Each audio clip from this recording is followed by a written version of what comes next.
kasih. Kita baca Al-Quran ni, surah apa pun tak apa, hari apa pun tak apa. Yang tu dulu. Boleh tak nak baca Yasin malam Khamis? Boleh. Boleh tak baca Yasin malam Selasa? Boleh. Boleh tak nak baca Qul Huwallah malam Jumaat? Boleh.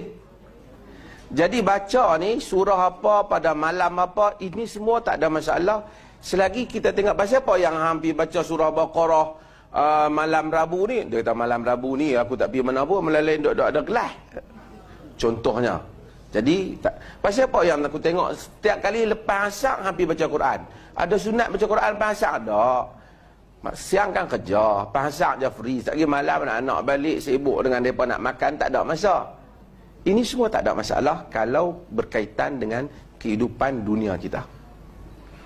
Tapi kalau kita kata baca surah ni malam ni ada pahala lain lebih. Kalau baca malam lain tu dia tak sama. Yang tu kita buat satu kenyataan. Sebab misalnya saya kata, kalau baca surah tertentu pada malam Jumaat atau surah tertentu pada malam Selasa, ada kelebihan dia. Apa maksud kelebihan? Kelebihan ni apa maksud? Sama ada pahala lebih atau Tuhan bagi sesuatu lah. Dia jadi doa mustajab ke, dia jadi, kan? Siapa yang nak bagi ni kelebihan ni? Kalau duit mungkin majikan kita bagilah. Kalau kerja mungkin tokek kita bagi. Tapi bila kata kelebihan pahala, kelebihan kurniaan, siapa dia yang boleh bagi?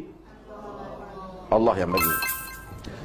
Kalau Allah yang bagi, kalau Allah yang bagi, macam mana kita tahu kata dia nak bagi? Macam mana kita tahu?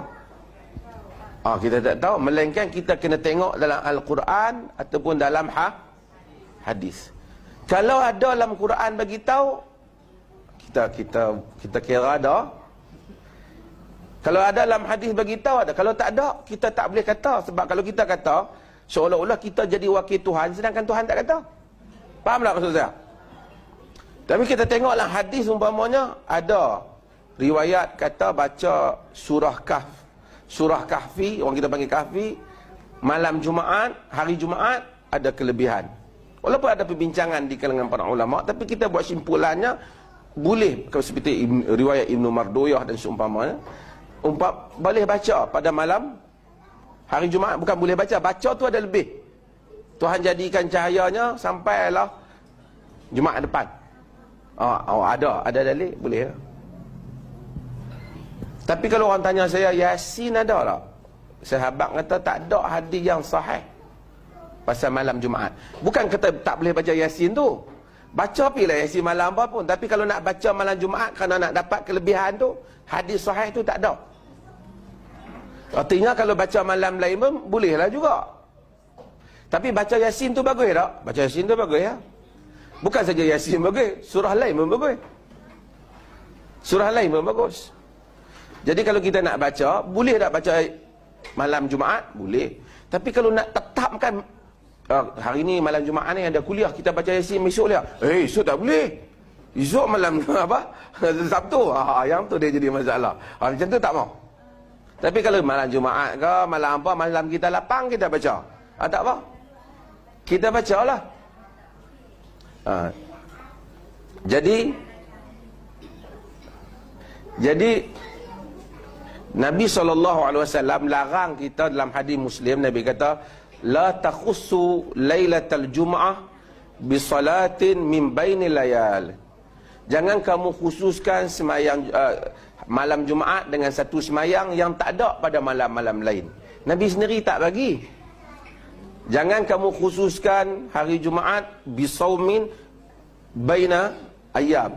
Jangan kamu khususkan malam Jumaat ni, hari Jumaat dengan satu puasa yang tak ada hari lain. Hari Jumaat bagus, tapi puasa hari Jumaat bagus tak? Boleh tak puasa hari Jumaat? Puasa hari Jumaat saja tak bagus, sebab Nabi tak bagi. Tapi kalau fikir, hari Jumaat bagus, puasa pun bagus, dua kali bagus lah. Macam mana? Tapi tak bagus, sebab apa? Sebab Nabi tak mau kita khususkan. Pasal kita salat, kita puasa, ikut hak Nabi beritahu. Tapi kalau tanya boleh tak saya nak baca Yasin malam-malam bila yang saya kosong, kadang-kadang malam Jumaat, kadang-kadang boleh. Tapi saya nak tuntukan mesti Jumaat. Pasal apa masa Jumaat? Malam lain saya mengaji, malam Jumaat saya tak pergi mana. Tak apa. Kalau malam lain tak dapat kelebihan, malam Jumaat je ada kelebihan. Hak tu nak kena ada bukti.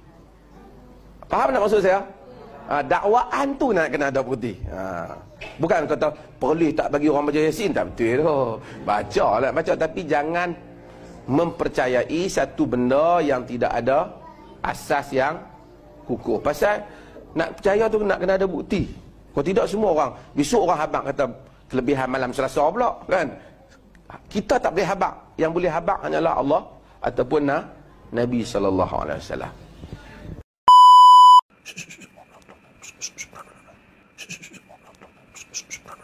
Kenapa Ustaz berhenti? Kenapa? Ustaz nak cakap apa sebenarnya? Kenapa Ustaz berhenti? Ustaz tak ada keberanian nak sebut ke? Bahkan Ustaz sendiri yang telah buka pintu kepada pelbagai bid'ah dengan hujah Ustaz cuba membela Khamis malam Jumaat baca Yasin. Ustaz telah membuka pelbagai pintu bid'ah yang lain. Sebagai saya bagi contoh tadi tu. So, Ustaz nak kata hati-hati. Hati-hati apa? Ustaz sendiri yang membuka pintu. Ustaz nak membela amalan baca Yasin atas dasar wasilah, atas dasar masalah musralah, atas alasan tu, asal alasan ni. Tapi Ustaz tak dapat lari daripada pengkhususan surah Yasin. Okey, kemudian takrifan bid'ah. Kami tak kata tak boleh, kami tak kata dosa apa semua tu. Nak buat, tak nak buat sudah. Kan? You are the one that is opening the doors. Kamu nak suruh hati-hati pun benda.